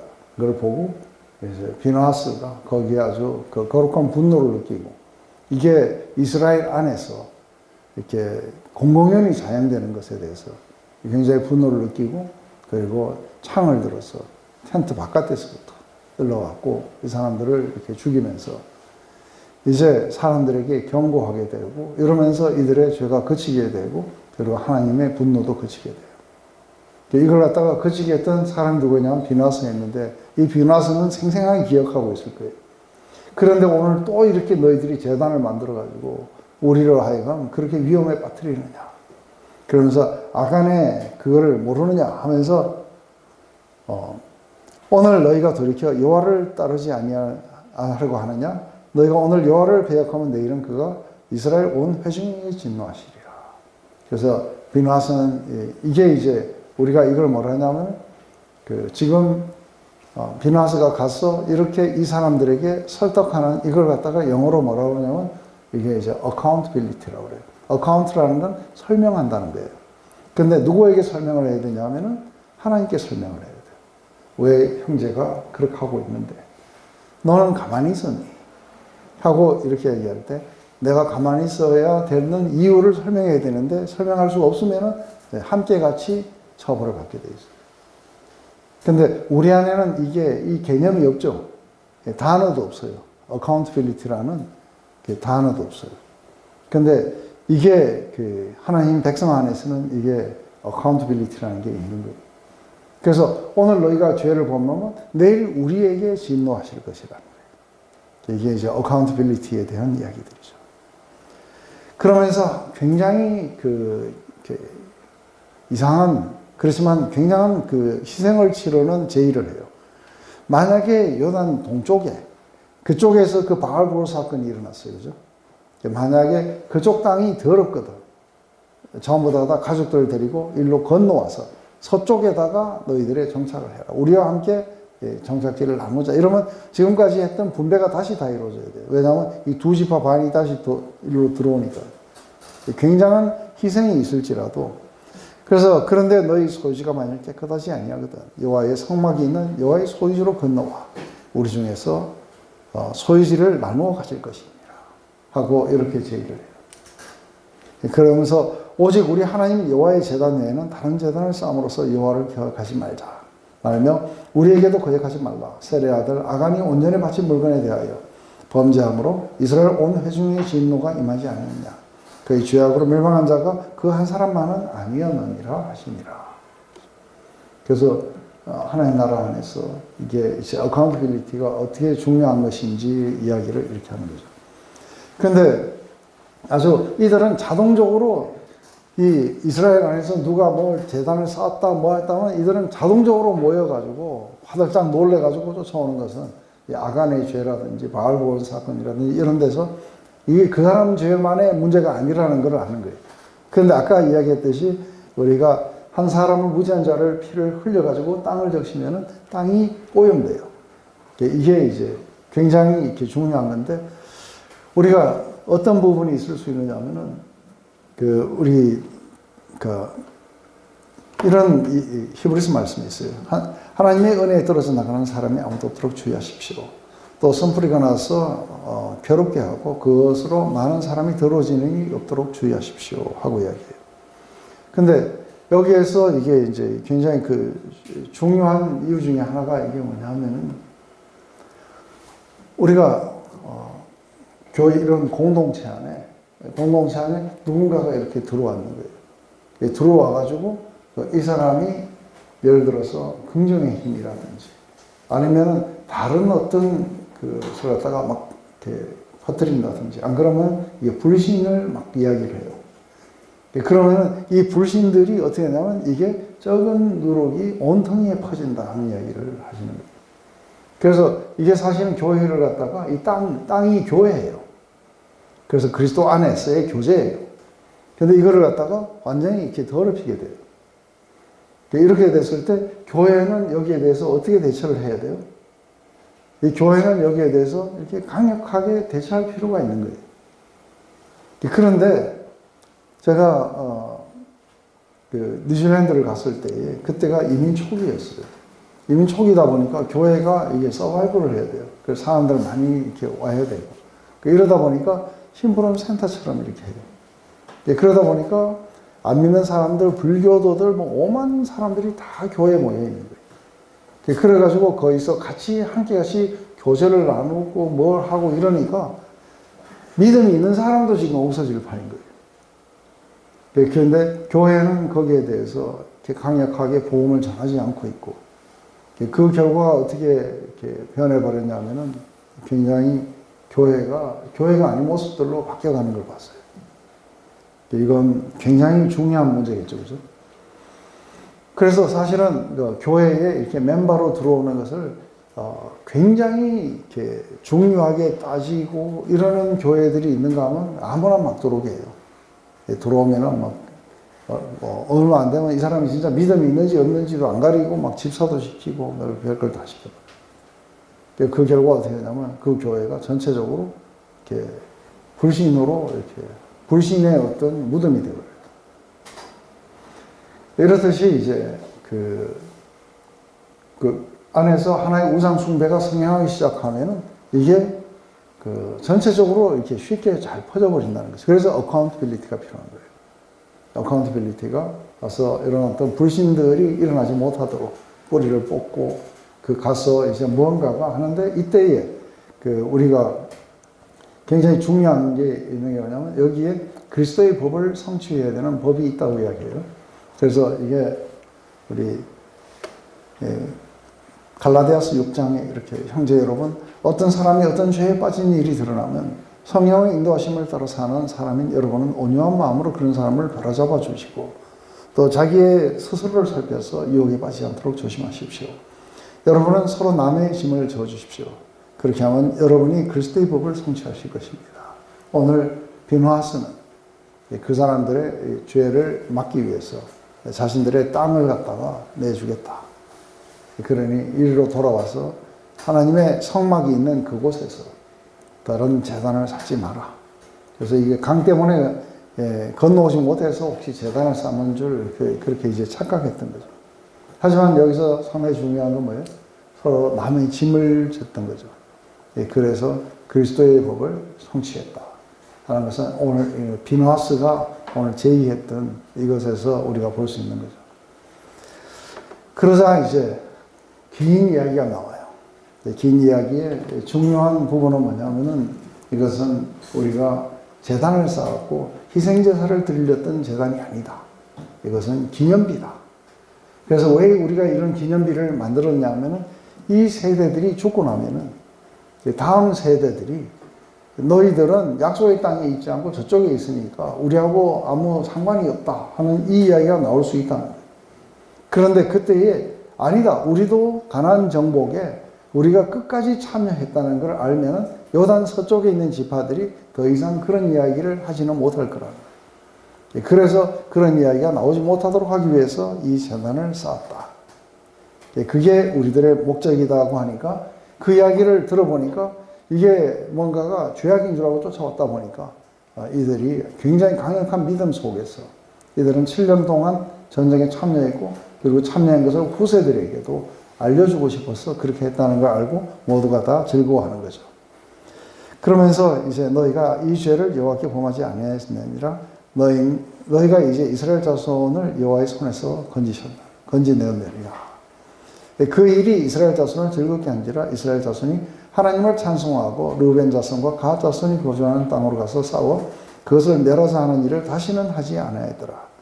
르우벤 자손과 갓 자손과 그 제단을 에시라 불렀으니 우리 사이에 이 제단은 여호와께서 하나님이 되시는 증거라 합니다.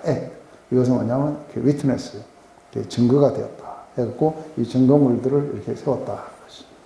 그런데 이런 증거물들이 이제 여호수아서를 하면서 굉장히 많아요, 그죠?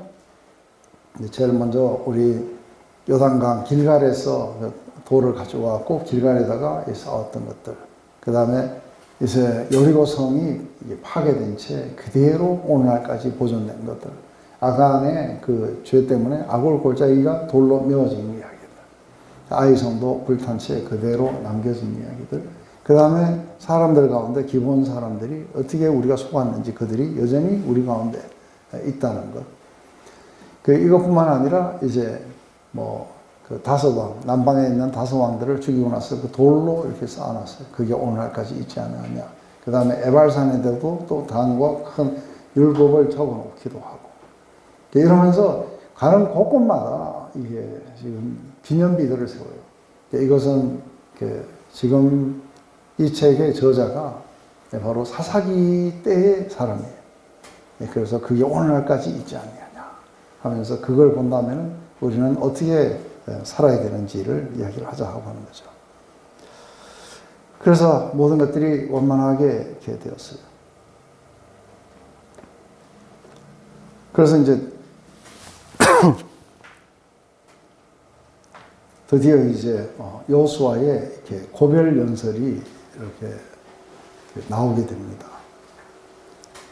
그러면서 사람들과 장로들을 다 불러 모아놓고 너희 하나님 여호와께서 너희를 위하여 이 모든 나라에 행하신 일을 너희가 다 보았거니와 너희 하나님 여호와 그는 너희를 위해서 싸우신 이시니라. 보라 내가 요단에서부터 해지는 쪽 대해까지 남아있는 나라들을 이미 멸한 모든 나라를 내가 너희를 위하여 제비를 뽑아 너희 지파에게 기업이 되게 하였느니라.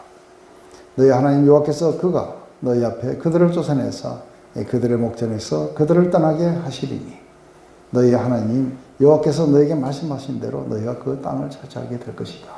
이제 다 모아놓고 요단에서부터 이제 지중해까지 그런 모든 땅들을 이미 하나님이 싸우셨고 하나님이 그들을 쫓아내고 그리고 이걸 다 차지하게 해주셨다. 남은 땅도 하나님이 너희들에게 궁극적으로는 차지하도록 해주실 것이다. 하는 이게 이제 그러니까 여호수아가 마지막으로 이 이야기들을 하면서 확신을 시켜줘요. 그래서 이거는 뭐예요? 우리에게 구원의 확신이에요. 마지막까지 너희들은 이렇게 해서 너희들은 모든 것들을 온전한 하나님 나라를 받게 될 것이다. 하고 여기까지 이렇게 이야기를 했는데 그런데 그 완전한 것이 올 때까지 이들이 해야 되는 게 뭐예요? 그러므로 너희는 크게 힘써 모세 율법책에 기록된 것을 다 지켜 행하라. 그것을 떠나 우로나 좌로나 치우치지 말라. 너희 중에 남아있는 이민족들 중에 들어가지 말라. 그들의 신들의 이름을 부르지 말라. 그것들을 가리켜 맹세하지 말라. 또 그것을 섬겨서 그것들에게 절하지 말라. 오직 너희 하나님 여호와께 가까이 하기를 오늘까지 행한 같이 그렇게 하라. 하면서 너희 중에 한 사람이 1000명을 쫓고 이것은 하나님께서 너희에게 말씀하신 같이 너희를 위해서 싸우시니라. 그러므로 조심하여 너희는 하나님 여호와를 사랑해야 된다. 하고 이야기해요. 이 이야기 속에서 이제 중요한 것은 오늘까지 너희가 하나님의 그 말씀을 잘 지켰고 그리고 하나님의 말씀을 믿었기 때문에 지금까지 이렇게 왔다. 그래서 모든 것이 다 이루어졌는데 이제 하나님의 말씀을 잘 지키면은 이렇게 왔던 것들이 너희들에게 지금 사실이다.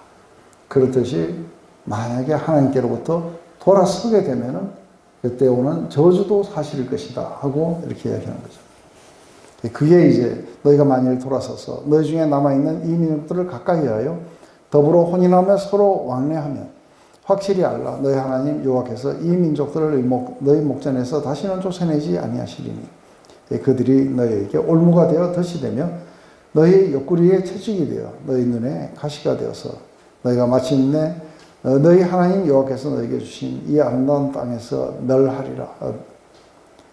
그래서 너희 하나님 여호와께서 너희에게 대하여 말씀하신 모든 선한 말씀이 하나도 틀리지 아니하고 다 너희에게 응하여 그 중에 하나도 의미 없음을 너희 모든 사람이 마음과 뜻으로 아는 바라.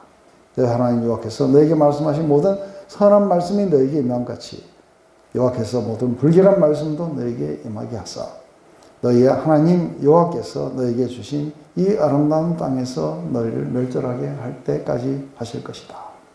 그래서 이게 이제 다시 한번 이렇게 성공과 실패. 하나님은 축복에도 성실하시지만 하나님은 저주에도 성실하게 행하실 것이다. 그러니 절대로 그들과 언약을 맺거나 그들과 혼인하거나 아니면 그렇게 하지 말라. 그들을 철저하게 배격하고 오직 여호와 하나님께만 가까이 해야 된다. 하고 지금 이제 이 이야기들을 하는 거죠.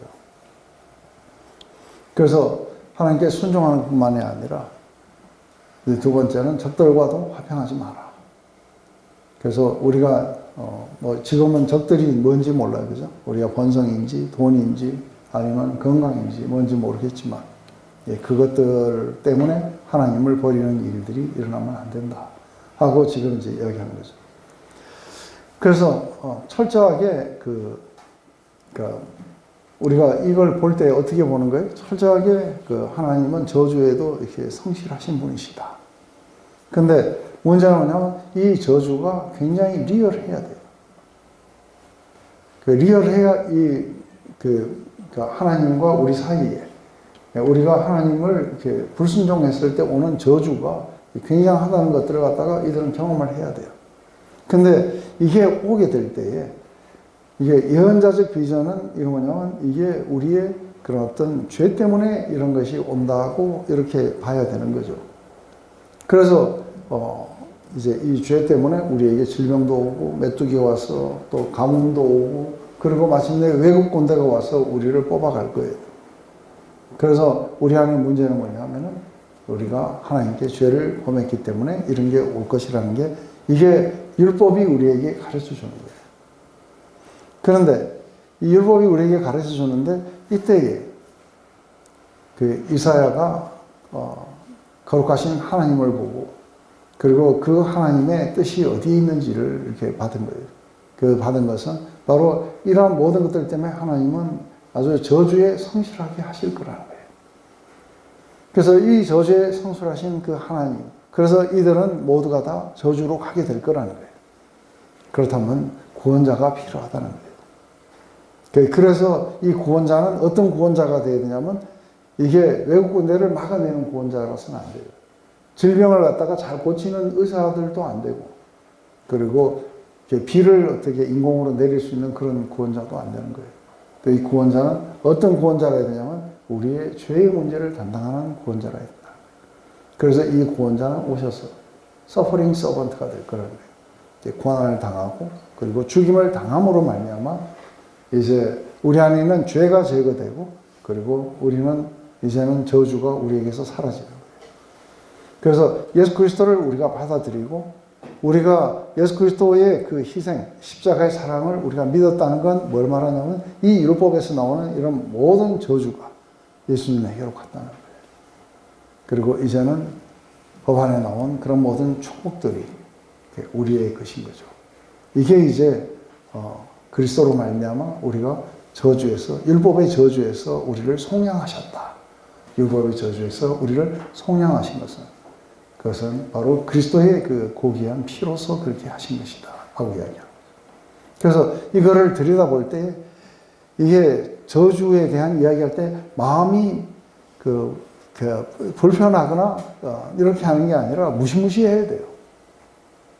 이 자체가 굉장히 무시무시하게 받아져야 뭐가 올 수 있냐면 우리를 대신해서 이 저주를 담당하시고 지신 바로 예수님의 그 십자가의 사랑이 뭔지를 우리가 깊이 인식할 수 있는 거예요. 이때의 사람들과 우리하고는 달라요. 그죠? 왜냐하면 예수님이 우리의 죄를 져주신 거예요.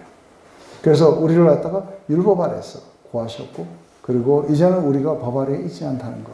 이게 얼마나 우리에게 커다란 해방을 이렇게 줄 수 있는 것인지, 그걸 이렇게 보게 되는 것이겠죠.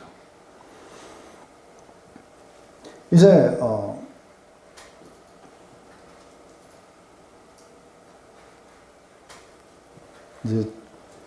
언약의 갱신이 일어나요.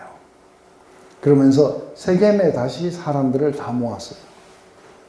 그러면서 이제 하나님이 처음 아브라함을 부르셨을 때부터 시작해갖고 애굽에서 어떻게 우리를 건지셨고 어떻게 또 아모리 그 두 왕 시온과 옥을 어떻게 쳐오셨는지, 그리고 너희들이 이 땅에 들어와서 어떻게 이런 포도원과 이런 모든 열매들을 너희가 인조이하고 있는지, 이런 것에 대해서 쭉 그렇게 설명을 하면서 이제 그 모든 우리가 지나온 역사 속에서 하나님이 행하셨던 그런 모든 것들을 두고 이제 우리는 결정을 해야 된다 하고 이렇게 해요. 그러면서 이제 이 언약의 갱신을 하는데, 그러므로 이제는 여호와를 경외하며 온전함과 진실함으로 그를 섬기라. 너희 조상들이 강 저쪽과 애굽에서 섬기던 신들을 치워버리고 여호와만 섬기라. 만일 여호와를 섬기는 것이 너에게 좋지 않게 보이거든 너희 조상들이 강 저쪽에서 섬기던 신들이든 또는 너희가 거주하는 땅에 있는 아모리 족속들의 신들이든 너희가 섬길 자를 오늘 택해라. 오직 나와 내 집은 여호와를 섬기노라 하니 백성이 대답하여 이르되 우리가 결단코 여호와를 버리고 다른 신들을 섬기기를 하지 아니하오리니 이는 우리 하나님 여호와께서 친히 우리와 우리 조상들을 인도하여 애굽 땅 종되었던 집에서 올라오게 하시고 또 우리 목전에서 큰 이적들을 행하시고 우리가 행한 모든 길과 우리가 지나온 모든 백성들 중에서 우리를 보호하셨습니다. 여호와께서 모든 백성들과 이 땅에 거주하는 아모리 족속을 우리 앞에서 쫓아냈습니다. 그러므로 우리도 여호와를 섬기리니 그는 우리의 하나님이십니다. 지금 이제 너희들은 강 저쪽에 있던 신들이나 아니면은 애굽에서 너희들이 알고 있던 신들, 이런 신들을 선택하든지 아니면 오늘 여호와를 선택하든지 오늘 둘 중에 하나를 선택해야 된다. 우리 하나님은 우리에게 이렇게 은혜를 베푸시고 우리를 여기까지 이렇게 인도하셔서 이 땅을 주신 분이시다. 그러니까 너희들은 이제 결정을 해라. 그러면서 나와 내 집은 오직 여호와만을 섬길 것이다. 그러니까 우리도 섬길 것이다. 왜냐하면 하나님이 우리의 삶에 이러이러한 것들을 행하셨기 때문에 오직 여호와만이 우리의 하나님이십니다. 하니까 이제 디스커리지를 시키는 것처럼 보여요. 아니 너희들은 섬기지 못할 거다. 왜냐하면 그 하나님은 거룩하신 하나님이시고 그리고 너희들이 섬기기 굉장히 까다로운 분이다. 그건 질투하시고 굉장히 불같은 분이다. 그러니 다시 한번 잘 생각을 해봐라.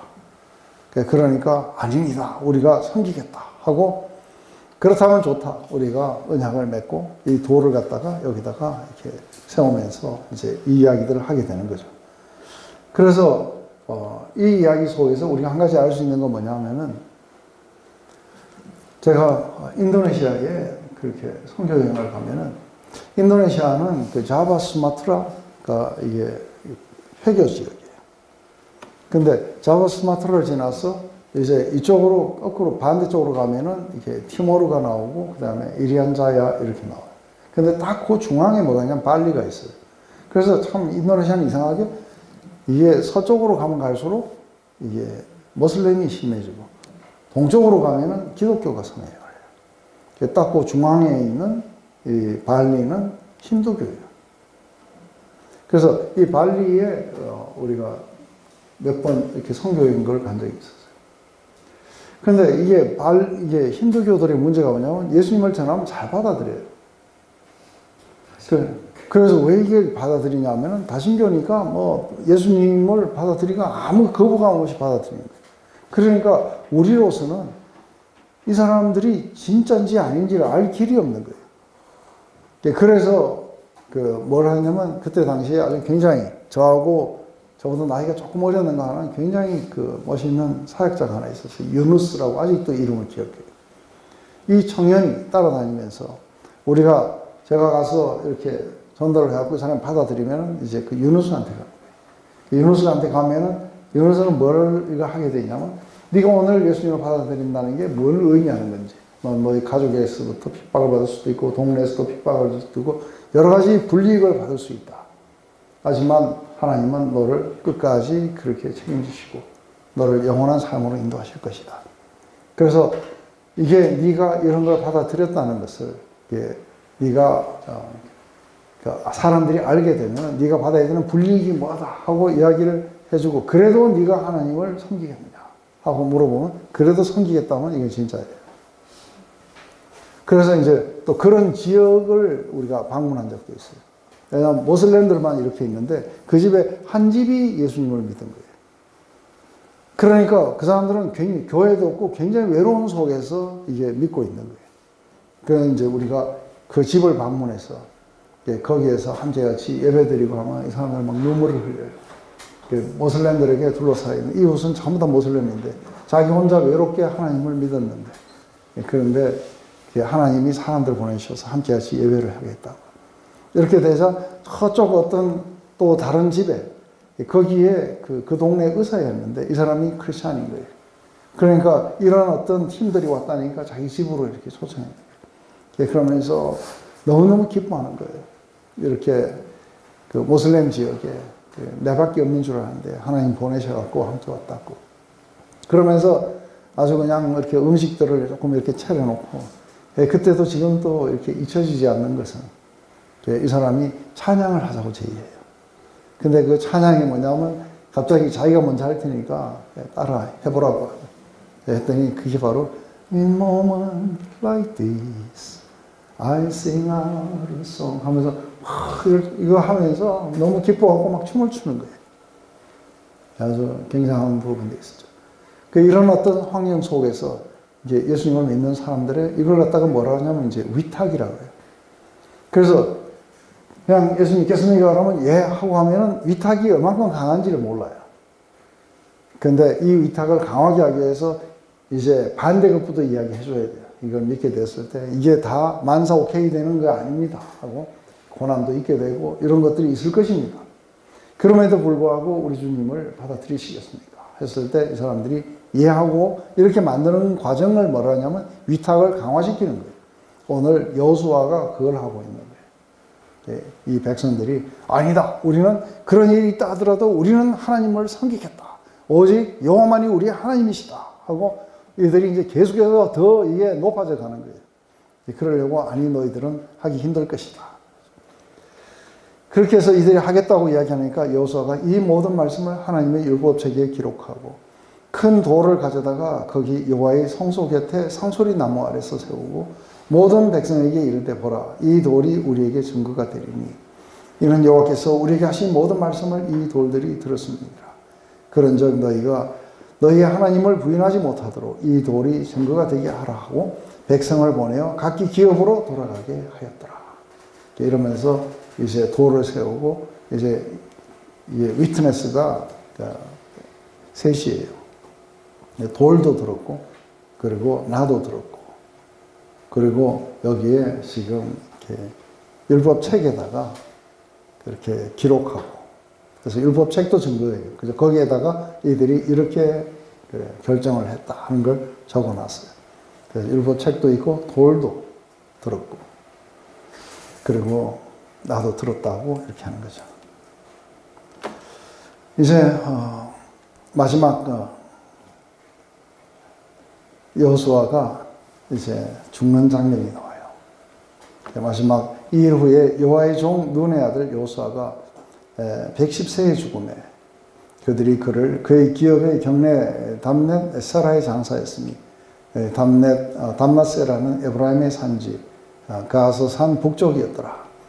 이스라엘이 여호수아가 사는 날 동안 여호수아 뒤에 생존한 장로들 곧 여호와께서 이스라엘을 위하여 행하신 모든 일을 아는 자들이 사는 날 동안 여호와를 섬겼더라.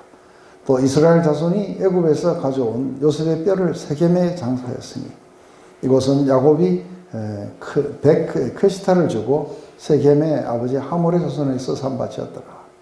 이것이 요셉의 자손의 기업이 되었더라. 아론의 아들 엘리아스도 죽음에 그들이 그의 아들 비나스가 에브라임 산지에서 받은 산에 장사하였더라. 지금 이제 1세대들이 다 죽어요. 이 땅을 정복하면서 엘리아살, 그 다음에 여호수아 이렇게 다 죽어요.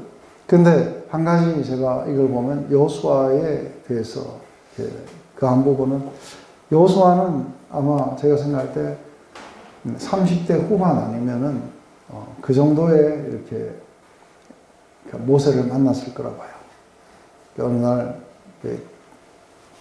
애굽의 종으로서 이렇게 태어났는데 어느 날 이렇게 80이 넘은 이 모세가 찾아왔고 그리고 바로하고 싸우는 모습들을 봤어요. 여러 가지 제안을 내렸고 그리고 이런 어떤 과정 속에서 이제 소망을 갖게 되고 모세를 따랐고 그러면서 이런 어떤 모든 출애굽의 과정을 다 봤어요. 그리고 시내산에 왔을 때에 모세 다음으로 아주 가까이 하나님께 갔던 거예요. 그래서 그는 비록 하나님의 임재에 들어가는 걸 허용하지는 않았지만 모세가 들어가는 걸 보고 성막 옆에 지켰어서 모세가 나올 때까지 기다렸던 거예요. 그러다가 이제 이게 출발을 해가지고 가데스 바네에 왔을 때 스파이 중에 한 명이었는데 그런데 이 정탐꾼이 올라가고 거기에서 이제 하나님의 그 약속들이 얼마나 아름다운 것인가를 보고 와서 흥분돼가지고 리포트했던 자거죠. 하지만 10명이 다른 리포트를 하는 바람에 그때 들어가지 못했어요.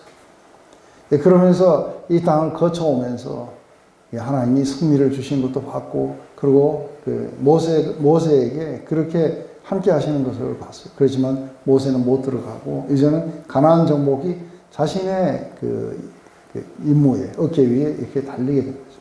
그때 하나님이 오셔서 그 믿음을 강화시켜 주시고 그리고 이제 이거를 건너 들어갔을 때 이 지금 그 노인이에요, 그죠? 마지막 죽으면서 그 자신의 마음 속에 심중 속에 평생을 갖다가 하나님을 따랐던 이 사람의 마음 안에 굉장히 깊숙하게 새겨진 것. 그게 뭐냐면 하나님을 청종하고 순종해야 되는 거다. 그러면 하나님이 모든 것들을 싸우시게 될 거고 그리고 모든 축복들의 길을 열어주실 것이다. 이게 이제 마지막 죽으면서 그 후손들에게 이것만큼 중요한 게 없다 하는 것을 지금 알려주고 있는 거죠. 뿐만 아니라 여호수아는 이런 하는 모든 것들을 통해 가지고 굉장히 그 백성들이 단순하게 전쟁에서 어떻게 이기도록 훈련을 잘 시킨 자라는 거예요. 이런 지도자인데도 불구하고 그렇지만 여호수아가 계속해서 그한 것은 이 다섯 왕의 그 목을 밟으라고 하나님이 우리를 대적하는 모든 자들에게 이렇게 행하실 것이다 하고 그 장수들 자기를 따르는 장수들의 그런 어떤 믿음을 강화시켜 주기도 하고 이런 어떤 그 세겜에서의 에발산에서의 그런 이야기들이라든지 마지막 여기에서 이렇게 언약을 다시 갱신하고 이들의 위탁을 갖다가 다시 강화시키고 이런 어떤 과정을 통해 가지고 이스라엘 전체가 그리고 이스라엘 리더 전체가 하나님만을 따를 수 있도록 영향력을 미쳤던 걸 본 거예요. 그렇기 때문에 여호수아가 사는 날 동안과 여호수아 뒤에 생존한 장로들 곧 여호와께서 이스라엘을 위하여 행하신 모든 일을 아는 자들이 사는 동안은 여호와를 섬겼더라. 이렇게 이야기가 나와요. 이 지도자들이 있는 한에는 하나님을 모두가 다 섬겼더라. 근데 이 지도자들이 다 사라지고 난 뒤에 이게 지도자들을 후 지도자들을 갖다가 이렇게 양육하는데 이렇게 실패하게 되면 이제 사사기처럼 그런 게 나오는 거죠. 애들은 각기 이제는 하나님을 따르는 게 아니라 자기 소견에 오른 대로 행하기 시작해요. 그리고 아주 굉장한 케아스를 맛보게 될 거라는 거예요. 요새 또 이렇게 지금 거의 한 50년 만에 그 출애굽에서 거의 50년 만에 그 뼈가 세겜에 이렇게 묻히게 돼요. 그러면서 요셉도 이렇게 믿음으로 죽을 때에 내 뼈를 거기다 묻어달라. 그래서 약속의 땅으로 나를 데려달라 해서 그것도 다 이루어졌어요. 그죠? 그리고 이제는 엘리야살은 죽었지만 비나하스가 이렇게 맡게 되고 여호수아 이후에 사실은 리더가 없어요. 그래서 국가적인 리더가 없이 갈라져요. 그때부터는 각자가 각 지파가 알아서 그냥 이렇게 싸우는 거예요. 그래서 나중에 이게 300년쯤 가자 왕을 요구하기 시작하고 그래서 그 왕의 태동의 이야기들이 이제 사사기부터 시작해서 그래서 사무엘 상하를 통해서 어떤 왕이라 해야 되느냐 하는 게 이제 나오게 될 거고 그 막벨라 돌에 야곱까지 묻히고 요셉은 왜 따로 묻히고? 네, 요셉은 그 세겜에 묻혔는 게 이거는 그 야곱이 세겜을 요셉에게 줬어요. 그래서 사실은 그 므낫세와 에브라임 이들이 차지하는 땅 말고 세겜 자체는 그 야곱은 세겜을 되게 좋아했는 것 같아요. 그리고 그 야곱이 하몰의 자손으로부터 이렇게 땅을 사나웠는 그것을 자기 소유로 이렇게 해서 거기에 묻혔어요. 그래서 요셉은 이상하게 세겜에 묻혔어요. 막벨라 고리 묻히지 않고. 어쨌든 약속의 땅 아니니까요. 이제 이미 약속의 땅으로 다 차지하고 난 뒤에는 어디 묻히든 그의 막벨라 고리 그렇게 중요한 위치를 차지하지는 않을 거라고 해요. 그렇지만 야곱이 죽을 때까지만 하더라도 다른 사람들이 다 차지했었어요. 그렇기 때문에 막벨라 굴만이 돈으로 주고 산 것이기 때문에 약속의 땅에 유일한 그 소유권들이 거기에 있었겠죠. 목사님, 시간이 다 돼서 이제 질문을 해도 될 것 같은데. 아니, 그 제가 이거 마치고 질문하면 안 될까요? 네.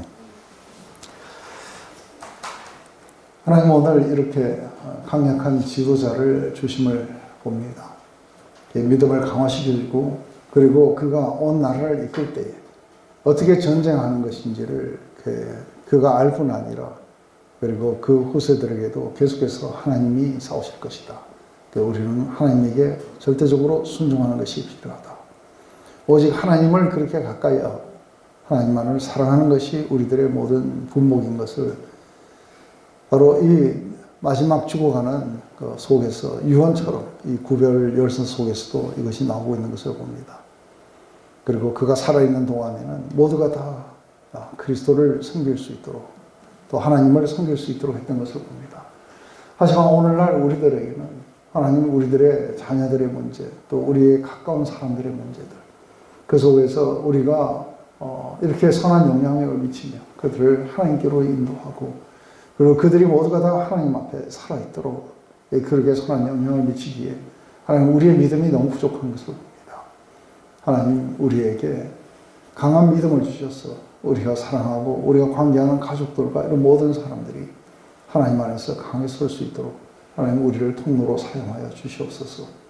우리 또한 마지막 이 땅을 떠나가면서 바로 하나님만이 우리의 모든 것이었다는 이 고백과 함께 우리의 후손들에게 이 믿음을 물려줄 수 있도록 하나님 우리를 그렇게 세워주시옵소서. 예수님의 이름으로 기도드립니다. 네.